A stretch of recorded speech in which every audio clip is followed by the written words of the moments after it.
खबरों में राजगढ़ के 40 लोग मुंबई एयरपोर्ट पर फंस गए हैं। उमरा के लिए सुबह 10 बजे मक्का उन्हें रवाना होना था। लाखों की धोखाधड़ी कर टूर एंड ट्रेवल कंपनी गायब हो गई है।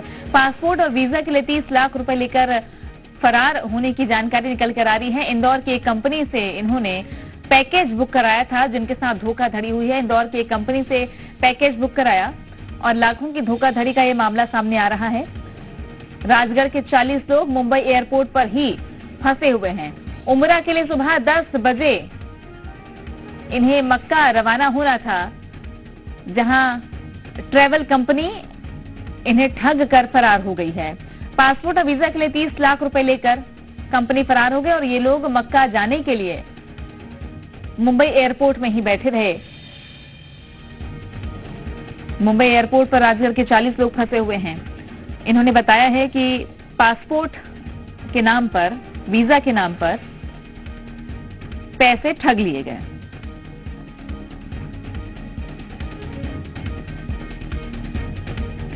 टूर एंड ट्रैवल कंपनी से इन्होंने पैकेज बुक कराया था, इन्हें मक्का जाना था, लेकिन 30 लाख रुपए लेकर टूर एंड ट्रैवल्स कंपनी फरार हो गई है।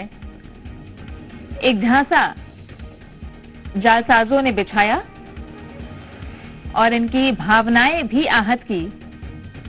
ये सभी लोग मक्का जाने के लिए तैयार थे। मुंबई एयरपोर्ट में पहुंचते ही इन्हें इस बात का पता चला कि टूर एंड ट्रैवल्स कंपनी ने फर्जीवाड़ा किया है, धोखाधड़ी की है। अनिल जुड़ गए हैं ज्यादा जानकारी के साथ में। अनिल, कितने लोग हैं? 40 लोग मुंबई एयरपोर्ट में फंसे हुए हैं। इन 40 लोगों के बारे में क्या जानकारी अभी निकल कर आ रही है और टूर एंड ट्रैवल्स कंपनी को लेकर कोई शिकायत की गई है? पुलिस कोई कार्रवाई कर रही है? देखिए, पूरे मामले में जो अब तक 40 लोग राजगढ़ जिले के मुंबई एयरपोर्ट पर फंसे हुए थे और अभी एयरपोर्ट से कुछ देर पहले बाहर आकर सड़कों पर मदद की गुहार लगा रहे हैं। देखिए, जहां से मदद हो सकती है इस मामले में शिकायत करने में अभी फिलहाल जो पूरे 40 लोग हैं और उनके परिवार है, वो जहां से भी जो मदद हो सकती है और जहां शिकायत हो सकती है वहां शिकायत करने में लगे हैं। देखिए, इंदौर की ये कंपनी थी जिनको 30 लाख रुपए ये दे चुके थे और आज इनकी 10 बजे इनकी फ्लाइट थी बॉम्बे से, लेकिन 10 बजे ये कल रात में ही वहां पर मुंबई पहुंच चुके थे 40 लोग। और इन 40 लोगों ने कल रात से कंपनी से संपर्क करने की कोशिश की। कंपनी के सारे नंबर ऑफ आ रहे हैं। जिस तरीके से कंपनी ने इनको बोला था कि ये कल शाम तक मुंबई पहुंचे और सुबह इनके वहां से फ्लाइट रहेगी, लेकिन वहां पर ना तो किसी तरह का इनका वीजा मिला और ना ही किसी तरह की कंपनी का कोई भी वहां पर अटेंडर मिला। देखिए, साफ तौर पर कंपनी ने इनसे धोखाधड़ी करके पैसे ऐंठ लिए गए हैं। फिलहाल कंपनी से अभी इनका कोई ही संपर्क नहीं हो पा रहा। जी तृप्ति। अच्छा, इनमें से किसी से आपने बात की है? क्या बता रहे हैं कि कैसे संपर्क हुआ था, फिर कैसे कंपनी ने इन लोगों को इकट्ठा किया और क्या प्रोसेस बताया था?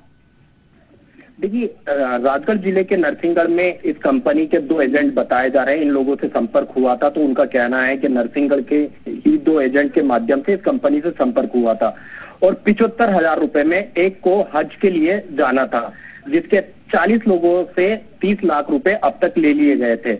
पूरे पैसे कंपनी से ले लिए गए थे। देखिए, पूरा परिवार हज के लिए खुशी से इनको बॉम्बे इनके परिवार के सदस्य भी छोड़ने गए, लेकिन वहां पहुंचकर कंपनी का कोई व्यक्ति इनको नहीं मिलता, जिसके बाद से कल रात से ये परेशान होते रहते हैं।